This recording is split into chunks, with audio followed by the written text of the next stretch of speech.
Hello, मैं हूं बबली और इस वक्त मेरे साथ मौजूद है गुरुकुल के mentorship head Praveen sir. Sir बहुत बहुत स्वागत है आपका हमारे आज के इस डिस्कशन में। थैंक यू सर आज का हमारा टॉपिक ये होगा online class versus offline class. अभी जैसे कोरोना काल था तो उस टाइम पे क्या था, सब कुछ ऑनलाइन हो गया था, बच्चों की स्टडी ऑनलाइन हो गई थी, ऑफलाइन बिल्कुल बंद हो गई थी।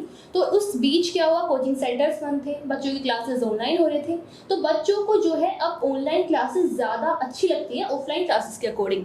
लेकिन अभी भी बच्चे यही करते हैं, ऑनलाइन क्लासेस नहीं लेना चाहते और ऑफलाइन क्लास लेते हैं। तो सर ऐसा क्या कुछ मिल रहा है बच्चों को ऑफलाइन क्लास में जो नहीं मिल पा रहा है वो ऑनलाइन में मिल रहा है, ऐसा क्या कुछ है? ओके देखिए, ऑनलाइन और ऑफलाइन दोनों ही क्लासेस के अपने अपने फ़ायदे हैं, अपने अपने नुकसान हैं। जहाँ कोरोना की वजह से ऑफलाइन क्लासेस जैसे ही बंद हुई तो बच्चों के लिए अपनी शिक्षा को कंटिन्यू रखने के लिए ये बहुत आवश्यक हो गया कि वो ऑनलाइन माध्यम से क्लासेस करें। किंतु ऑनलाइन शिक्षा एक परमानेंट सॉल्यूशन नहीं हो सकती शिक्षा व्यवस्था के लिए, क्योंकि जैसे हम बात करें प्राचीन समय में भी गुरुकुल माध्यम से हम क्लासेस कंडक्ट करवाते थे, जहाँ बच्चा गुरु के सानिध्य में रह के तैयारी करता था, न केवल शैक्षणिक ज्ञान लेता था, व्यवहारिक ज्ञान का भी अर्जन करता था। तो शिक्षा गुरु के सानिध्य में बैठकर ही हो सकती है।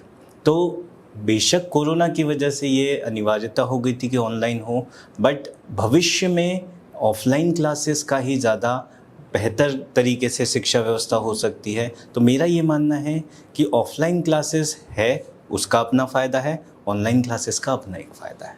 तो सर बच्चों के लिए ऑनलाइन और ऑफलाइन दोनों में से ऑफलाइन ज़्यादा बेटर होंगी। तो अगर बच्चे ऑफलाइन क्लास लेते हैं तो डेली क्लासेस में बच्चे क्या क्या मतलब अपना काम टीचर्स को दिखाते हैं, ऑफलाइन में ऐसा हो जाता है लेकिन ऑनलाइन में ऐसा नहीं होता है जी। तो लेकिन बच्चे ये बात नहीं समझ रहे हैं ना जी तो बिल्कुल। इनके लिए आप क्या कहना चाहेंगे? देखिए, जैसे ही कोरोना आया बच्चे ऑनलाइन घर पे क्लासेस लेने शुरू हो गए, तो वो एक सुविधाजनक माहौल बन गया बच्चों के लिए कि वो घर पे बैठकर कहीं से भी किसी भी टीचर की क्लासेस ले सकते हैं। तो ऑनलाइन का सबसे बड़ा फ़ायदा यही है कि वो घर में अपनी सुविधाओं के साथ, अपनी सुविधाओं के हिसाब से क्लासेस ले सकते हैं। न केवल इतना, लाइव क्लासेस तो होती ही है, साथ ही साथ उन लाइव क्लासेस को वो रिकॉर्डेड वर्जन में भी देख सकते हैं। मतलब यदि कोई बच्चा मॉर्निंग में कॉलेज जा रहा है और उस टाइम उसका ऑनलाइन क्लासेस का भी शेड्यूल है, तो वो क्लास लाइव ना करके इवनिंग में वो रिकॉर्डेड देख सकता है। तो ये ऑनलाइन का एक बहुत बड़ा फ़ायदा है कि बच्चा किसी भी समय कहीं पर भी अपनी क्लासेस अटेंड कर सकता है। तो ये तो हुआ ऑनलाइन का फ़ायदा। बट जब बात करें हम ऑफलाइन की, तो ऑफलाइन में जैसे मैंने बताया कि गुरु के सानिध्य में रह के शिक्षा ग्रहण होती है। तो ऑफलाइन में जहाँ बच्चा टीचर के सामने होता है तो उसे हर समय, हर दिन एक निश्चित समय पे एक निश्चित स्थान पे पहुंचना होगा। तो देखिए, अनुशासन वहाँ से आ जाएगा बच्चे में कि वो अपना काम समय पे करेगा, एक प्रॉपर रूटीन में आ जाएगा ऑफलाइन क्लासेस में। दूसरी बात, जब क्लास करता है बच्चा, तो जब वो क्लास में बैठा होता है तो क्लास का माहौल इस तरीके से होता है कि कोई डिस्टर्बेंस ना हो। टीचर का पूरा ध्यान पढ़ाने में होता है और बच्चे का पूरा ध्यान पढ़ने में होता है। जबकि यही चीज़ जब वो घर पे होता है तो घर पे जब वो पढ़ भी रहा होगा यदि, तो परिवार के बाकी सदस्यों का हस्तक्षेप होता है, क्योंकि घर में आपको वो माहौल नहीं मिलेगा कि जहाँ आप कमरे में बंद हो और वहाँ आपको उस समय में कोई डिस्टर्ब करने वाला ना हो। तो वो एक ऑनलाइन में नहीं मिल पाता, बच्चों को हस्तक्षेप होते रहता है, डिस्टर्बेंसेस होते रहते हैं। तो वो एक फ़ायदा होगा ऑफलाइन में। साथ ही साथ देखिए, जैसे मैं खुद भी एक टीचर हूँ, तो जब हम क्लासेस पढ़ाते हैं तो बच्चों की शक्ल से हमें पता चल जाता है कि बच्चा क्लास में बैठा हुआ है, फिज़िकली और मेंटली भी बैठा हुआ है या नहीं। दूसरी चीज़, जब बच्चा किसी चीज़ को नहीं समझ पाता तो उसकी जो चेहरा होता है, उसके जो हाव भाव होते हैं वो परिवर्तित हो जाते हैं। और जब बच्चे को कोई चीज़ बहुत अच्छे से समझ में आती है तो उसके वो चेहरे पे मुस्कान आ जाती है, वो हाव भाव उसके परिवर्तित हो। तो ये ऑफलाइन माध्यम में टीचर के लिए ये जज करना बहुत आसान हो जाता है कि जो वो पढ़ा रहा है बच्चा समझ पा रहा है या नहीं। और अगर नहीं समझ पा रहा है, कई बार बच्चे होते हैं ऑफलाइन में डाउट नहीं पूछ पाते, तो टीचर उनके हाव भाव देख के ये पहचान लेता है कि बच्चे को समझ में नहीं आया और वो उसे दूसरी तरीके से समझाने की कोशिश करता है। तो बेहतर होता है जब आप आमने सामने बैठ के क्लासेस करें, ऑफलाइन माध्यम में क्लासेस करें। ऑफलाइन में सर बच्चे डेली बेसिस पे टेस्ट भी दे सकते हैं, बिल्कुल, लेकिन ऑनलाइन में ऐसा नहीं हो सकता। ऑनलाइन में देखिए माध्यम तो है, जैसे हमारे ओजांग IAS में ही हमारी ओजांग टेस्ट प्रिपरेशन ऐप है जिसके माध्यम से बच्चा अपने घर पे टेस्ट दे सकता है, बट उसमें बच्चा कितनी ईमानदारी से टेस्ट दे रहा है, वो डिसिप्लिन है या नहीं, क्योंकि हम टेस्ट पेपर अपलोड कर देते हैं, ठीक है, उसके बाद एक टाइम स्लॉट डिसाइड कर देते हैं कि इस टाइम से इस टाइम के बीच वो टेस्ट बच्चा दे सकता है, 2 घंटे का, 4 घंटे का, बेशक वो टेस्ट 15 मिनट का है, बट हम उसे 2 से 4 घंटे का टाइम स्लॉट दे देते हैं कि वो बच्चा दे दे, तो एक रूटीन नहीं है। जबकि ऑफलाइन में क्या होगा, यदि टेस्ट 12 बजे से शुरू है तो वो 12 बजे से शुरू होगा और बच्चा को 12 बजे से बैठ के टेस्ट देना होगा। सो ये चीज़ है जो फ़ायदा होता है टेस्ट में भी ऑफलाइन में, बेहतर है ऑफलाइन ही क्लासेस करें।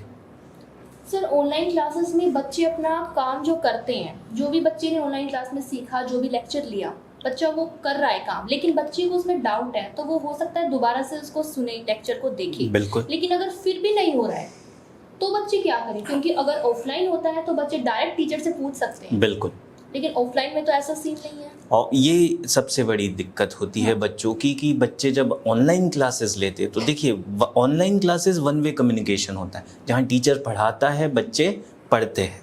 ऐसी स्थिति में जब बच्चे को डाउट हो या किसी चीज़ को, जब वो क्लास रिकॉर्डेड देखे और वहाँ उसे डाउट हो तो वो कहाँ पूछे, किससे पूछे, ये एक समस्या ऑनलाइन बच्चों के लिए आती है, ये बहुत बड़ी समस्या है। बट यदि मैं कहूँ कि ओजांग IAS एकेडमी की, तो हमारी लाइव क्लासेस में बच्चे चैट के माध्यम से जुड़ते रहते हैं हमसे।